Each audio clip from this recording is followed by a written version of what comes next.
Namaste. My name is Francesca Brooks, and I will be giving a brief explanation about the religious beliefs and practices of Hinduism. I will give some insight about the God or no God, the purpose of life, life after death, dealings with suffering, religious texts, the practices and traditions of believers and ethnics. Hinduism began about 4,000 years ago in India, 500 to 1300 CE. It was the religion of ancient people known as the Aryans, the noble people, whose philosophy, religion, and customs are recorded in their sacred texts known as the Vedas. The texts were initially handed down by word of mouth from the teacher to the student. It was not until much later that they were written down. Archaeological evidence from the Indus Valley civilization of northwestern India helps to establish Hinduism as the world's oldest living religion. Today, worldwide, there are about 1 billion people professing some aspect of Hinduism. The Vedas are about 3,000 years old, and they are collections of hymns, prayers, and magical spells. The fundamental teachings of the Hinduism is that a human being's basic nature is confined to the body or the mind. Beyond both is the spirit or the spark of God within the soul. The spirit is within us all and within everything we see. All beings and all things are really, in the deepest essence, this pure or divine spirit, full of peace, full of joy and wisdom, ever united with God. There is not just a theory, but it can be experienced in the form of yoga. Union is the individual self within the inner spirit. A Hindu place is called a mandir, or the temple. A temple is dedicated to a particular god or goddess, deity. The temple is the god's home on earth. Hindu temples are often decorated with figures of gods or goddesses. Outside the Hindu temple, you can often buy gifts to give to deity honored in the temple. There is no set schedule for visits to a temple. Worshippers can go when they want. When entering a temple, visitors must take off their shoes, and women must cover their heads to show respect. The ceremony follows is called the puja. It includes prayer and a viewing of the statue of the god or the goddesses in honor. Offerings of fruit, flowers, and incense are made to a priest who presents them to the deity. After the deity blesses, they are returned to the worshippers, and to their heads are marked with a red dot or blessings called the taliki. Worshippers then circle the inner shrine, often as a whole family. There might be a statue or just a picture of the god or goddesses. The shrine also contains things which represent 5 senses. The idea is to draw the whole person into worship through the image or the statue and the sense. The goal is to get beyond self to Brahman. A bell is often rung to help focus the mind. The Ganges River is a very sacred place to the Hindus. It is a place to go on a pilgrimage to get bathed in sacred waters. Hindus are often like to have their ashes scattered in the Ganges after the cremation. The general name for the god in Hinduism is the Brahman. The name of this divine essence within us is the Atman. There are only one and the same, indefinite and eternal. However, God is also present in all creation. God's manifestation in creation goes by many names. It is one of the indefinite, eternal, divine being that manifested in countless ways. Shiva is one of the trinities of the principle of Hindu gods. Brahma, the creator, Vishnu, the protector, and Shiva is the destroyer. Hindu worshippers many gods and believe all represents different aspects of Brahmas. Pause it. Shiva represents the samsara, the basic Hindu belief in the cycle of life, death, and rebirth. The flaming torch, the serpents, and the skulls are symbols of destruction. Shiva's third eye is a symbol of higher consciousness. The goddess Shiva is said to ride on the back of the Nadaya, the bull. Cows are sacred in Hinduism. They provide milk, butter, and dung for fuel, but they are not killed for beef. The practices of reincarnation prohibits Hindus from consuming beef. Many believe that family and friends are reincarnated in the form of cows. Reincarnation is known as the circle of life. Hindus, they practice this doctrine of karma, the law of cause and effect, which states that what one does in this present life will have its effect in the next life. In Hinduism, the process of birth and rebirth,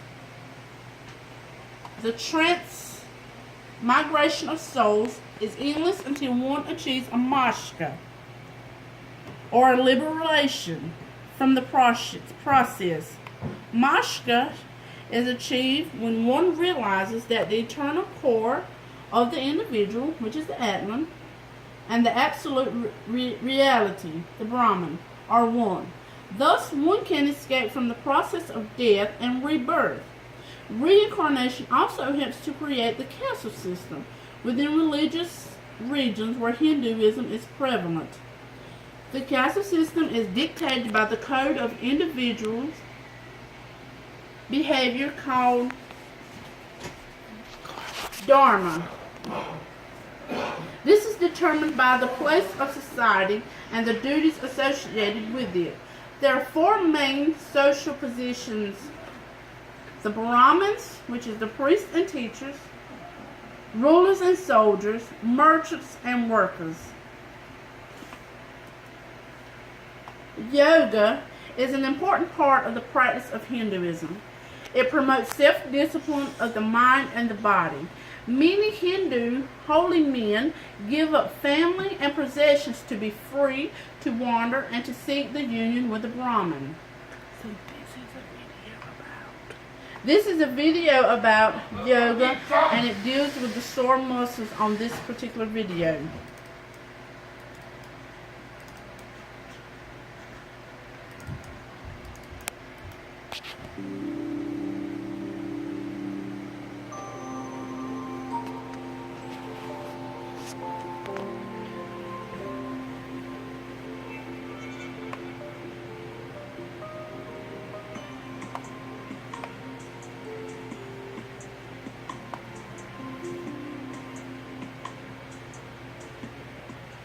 You're going to place your hands down in between your shoulders and your pelvic bone. Open your legs slightly out. Inhale and out. Now, lift your hands above the ground level. Push your pelvic bone down. So feel your pelvic bone down and then elbows straight. Push the shoulders back. Drop your knee back. From here, we're going to get our right leg all the way to the outside of your right palm. Descend your left knee onto the mat, toes out, and come up all the way into the low lunge. And look up if you can. So feel very strongly with your hands on the mat. Now tuck your toes. Make sure you engage your navel and slowly lift yourself up. When you lift yourself up, your focus is to lift your hips back and up. So lengthening your spine. Keeping that position of your spine completely straight, you're going to press your heels into the floor. Come into all fours. So what that means is you need to have your wrists always aligned underneath your shoulders and your knees always aligned under the hips. Your hands are shoulder width distance and your knees are hip width distance. What we're going to do is drop the spine down as you lengthen upwards with the chin and the tailbone. On the exhale, move round through the shoulders, pull the belly in and bring your chin to your chest as you look to your navel. Come to a neutral spine. For number 2, just keep your breath really normal and bring your body away from your knee and still maintaining the knee position and the alignment, and stay here for a couple of deep breaths. So you want to come closer to your wall and place your butt as close as possible. Just begin to lie down comfortably and place both your legs all the way up, and still just scoot yourself closer to your wall. See, my butt is as close as possible.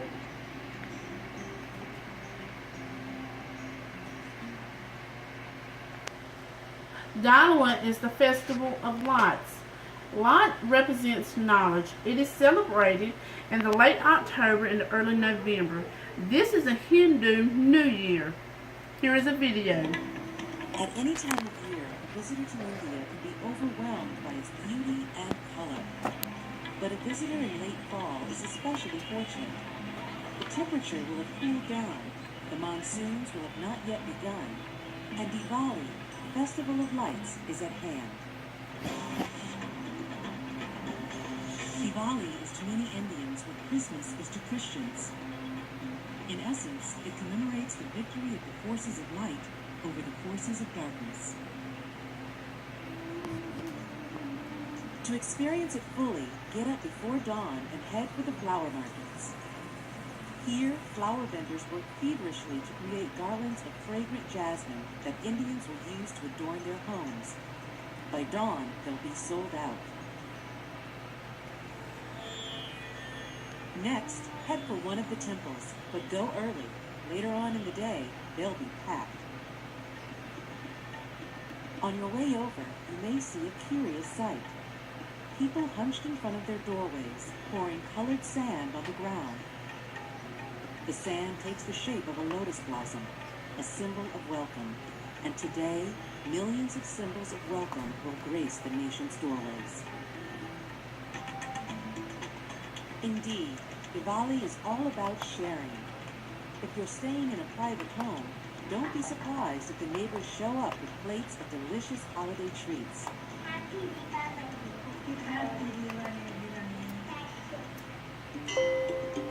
It's also customary for families to go to the temples together on this day.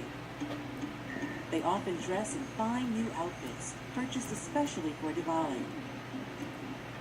And if their outfits inspire you, head for a sari shop. Shops are open on Diwali, and Indian silks are justifiably famous for their beauty. They're just one of the ways of a spirit. So this is an occasion for all of us to rejoice and be with the family and enjoy all the good things in life. So we buy good clothes and make good food. And everywhere there are lights. If you head to major commercial districts throughout India, you'll find colorful displays comparable to Christmas cities.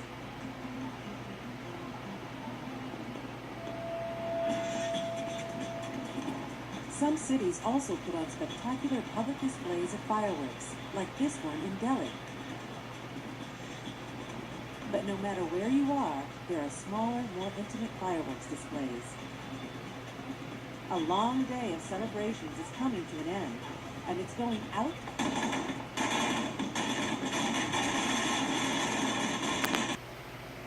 A nose ring is also called a nath, is worn by the Indian women, definitely the most seductive jewel piece without which a married woman's makeup is considered incomplete.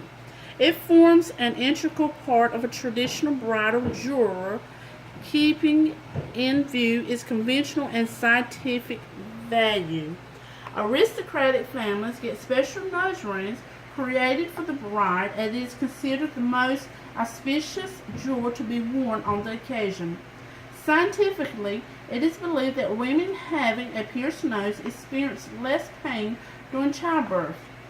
The binda is used to represent the third eye and the concealed wisdom, not just marriage. The red binda typically symbolizes honor or love. Women usually change to the black bindi when they become widows. Bindis have also traveled across genders and age ranges.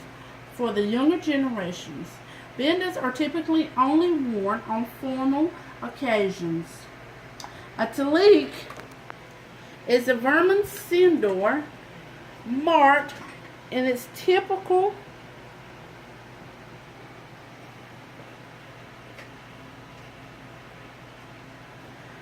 formal occasions. The shape, the color, the type of paste used, and the size can indicate one's caste or chosen identity. The class wears a red mark, like the one pictured here on my left, which is your right. Vishus wear a yellow mark pictured. Sidereus wear a black taliki. The Sahara is a long and often richly colored and embellished piece of silk fabric that women wear over their bodies.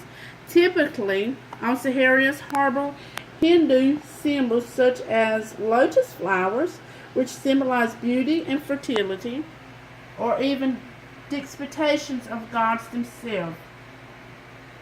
Traditionally, Saharis are worn for formal occasions, especially weddings, where the brides will spare no expense for a richly decorated, beautiful Sahara or other ornaments.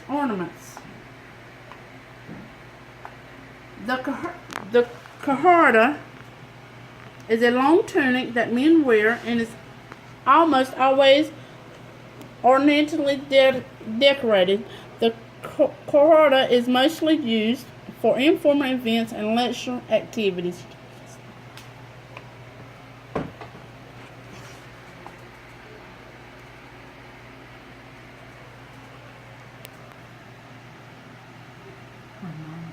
Ramanja is one of the very important people in Hinduism.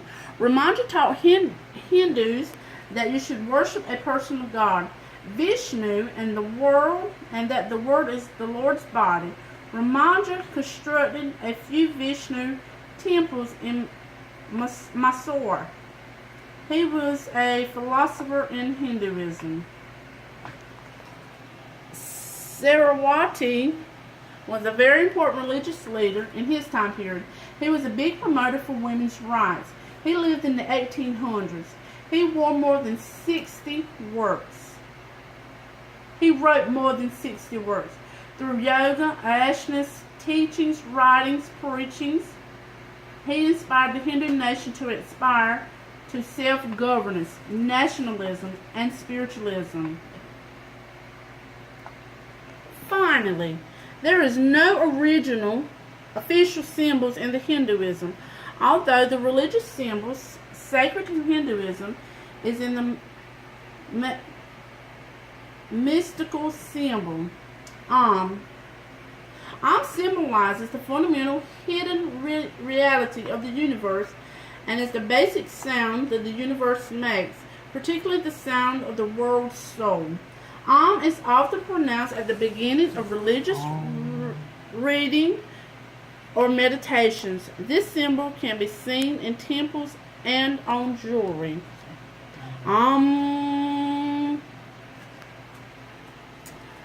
The Swastika is an ancient Indian word meaning sign of good fortune. The swastika has crooked arms facing in clockwise or counterclockwise direction. This feature of the arms extending in all directions suggests that the Hindus, the universe presence of the world soul. It continuously rotates like a wheel that it is resembled, symbolizing the eternal nature of the ultimate truth. This symbol can be found in Hindu temples and is worn around the neck as a good luck charm.